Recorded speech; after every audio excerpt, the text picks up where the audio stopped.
The Year to Their podcast, it's time to start the show. Be sure to hold on tight, here we go. Exploring all the different Disney destinations. Year to Their, it's time to start the fun.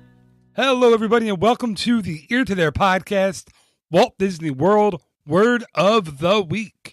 I am your host, Phil Gramlich, and each and every week I will bring you a different Walt Disney World word and then give you some background, some tips, some hints, some all kinds of stuff about that word. Thank you to everyone who sent in suggestions for this week's Word of the Week. I actually ended up going with the suggestion from my oldest daughter, Alexa. So, without further ado, this week's Walt Disney World Word of the Week is brought to you by the letter A. A for Aurora. And to be honest with you, that is the last time on this podcast episode that I will say that word. I think it's because I talk so fast and I had to slow myself down for these episodes. I can't say that word. I cannot say the word well. So for the rest of this episode, I will call her simply Sleeping Beauty. And the reason I went with my daughter's word for this week was because she's learning her letters. She's learning to read. She's doing a great job. I was so proud of her that she knew that Aurora started with A. Oh, I said it again. I said that pretty well that time, actually. So that's why we went with her suggestion. Okay, so let's get right into it. Sleeping Beauty's first appearance in Disney was with the 1959 film Sleeping Beauty. But in literature, Sleeping Beauty goes way further back than that. In The Sleeping Beauty, which was by Charles Perrault, and in Little Briar Rose, which was by the Brothers Grimm.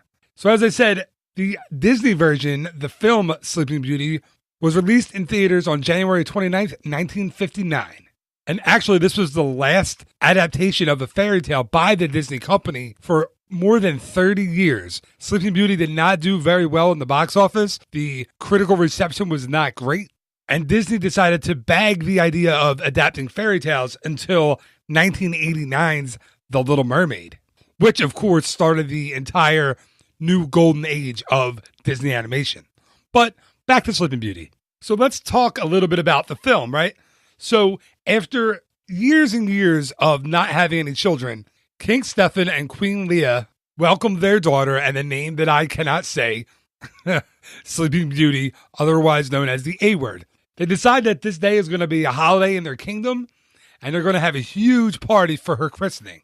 At the christening, she is betrothed to Prince Philip, who is a young son of King Hubert, and also King Stephen's friend. The idea behind this is so that their kingdoms will always be united in peace and harmony. So among the guests that come to the christening are three fairies, Flora, Fauna, and Merryweather. And these fairies are here to bestow the gifts of beauty and song on the young princess. Well, right before they're about to bestow their gifts, the evil witch and villain of the film, Maleficent, appears. And Maleficent is pretty ticked off that she wasn't invited to the christening. Everybody else in the kingdom was invited. Maleficent wasn't invited. She's angry. Listen, can you blame the king and queen for not inviting an evil sorceress to your child's christening? I mean, really, I would not invite the craziest lady in the neighborhood to a party at my house. But you know what? They didn't invite her. She comes. She's angry. She decides that she's going to curse the princess. And she says before the sun will set on the princess's 16th birthday, that she will prick her finger on the spindle of a spinning wheel and die. And then, to make a pretty bad situation even worse, Maleficent leaves laughing hysterically. Apparently, she thinks this curse is just hilarious. So once Maleficent is gone, Merryweather decides, listen, I'm going to use my blessing. Instead of what I was going to do here, I'm going to weaken the curse, right? So the princess will only fall into a deep sleep if she ever were to prick her finger on a spinning wheel. And instead of dying, she'll just be asleep forever. And she'll only be able to be awakened by a true love's first kiss. Now, why she can change the rules and mess around with Maleficent's curse, I'm not really sure. They don't really explain that in the film, but apparently she has the power to do that. And then, like any good father would do, King Stefan starts to freak out. And he decides, you know what? All spinning wheels in the kingdom, we're getting rid of them all. Collect them. He tells his people in the village, bring them into the castle. We're going to burn them. Going to get rid of all of them. Light them on fire. Forget it. So all the spinning wheels in the entire kingdom are supposedly destroyed. Now, the three fairies don't think that the weakening of the curse or King Stefan's crazy plan to get rid of all the spinning wheels are enough to keep the princess safe. So they decide they're going to live as mortals with her in the forest until the evening of her 16th birthday. Then the movie takes a huge leap in time, pretty much 16 years ahead to, to Princess Aurora's 16th birthday. Hey, if I slow down, I can say it. Okay. To the princess's 16th birthday. On that day, she's out in the woods picking berries, and she just happens upon who else but Prince Philip, the guy who she was betrothed to 16 years before. Meanwhile, while she's out having fun with the prince, the fairies are trying to bake her a cake, get her dress ready and everything for her birthday. They can't figure it out. They decide to use magic. You know what happens next. Maleficent's raven, Diablo, spots the magic. He goes and tells Maleficent where she is. Everything goes awry. Nothing goes as was according to plan. And then Maleficent tricks Sleeping Beauty into pricking her finger on pretty much the last remaining spinning wheel anywhere on the planet. She falls into a long, deep sleep. Long story short, the prince wins, beats Maleficent, kisses Sleeping Beauty. They get married and live happily ever after. The end.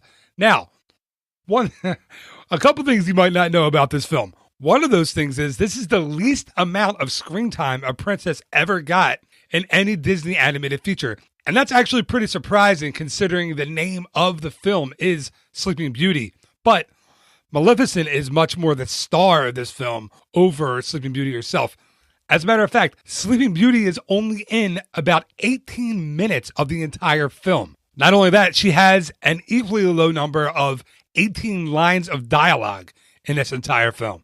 And the other thing that's actually crazy about this film is she doesn't speak a word for the last 40 minutes of the movie. That's right, not one word for the last 40 minutes. That's pretty remarkable and may have been what led to its poor performance both at the box office and with critics. But that has really not affected her popularity in the Disney theme parks. So now I want to tell you exactly where you can find Sleeping Beauty in the parks. Well, currently, at the time that I'm recording this, in late January 2017, Sleeping Beauty has been given the boot from Princess Fairy Tale Hall. Now, that's not to say she won't be back someday. She does have a huge portrait in the hallway in the queue area of Princess Fairy Tale Hall. And I've been told the princesses are going to kind of rotate in and out of there. But right now, it is Cinderella and Elena and Tiana and Rapunzel who are meeting in Princess Fairy Tale Hall. But you currently can find Aurora over at Cinderella's royal table at the Magic Kingdom. Now, if you're not planning on eating or spending the little bit of extra money that it costs to go to Cinderella's royal table, you can always catch her in the Festival of Fantasy Parade that is in Magic Kingdom every day around 3 p.m. Now, Sleeping Beauty can also be found over in Epcot in the France Pavilion. She has a little dedicated meet and greet outside the France Pavilion. Check the wait times and get there a little early before she comes out because she can draw quite a line over there. And you can also find Sleeping Beauty over at the Princess Storybook Dining at Akershus in Norway. And if you want to know a little bit more about the Akershus dining experience, my family and I, my wife and my 3 kids and I, just recently recorded a live review of that restaurant. And I put that up as episode number 51 of the Ear to There podcast.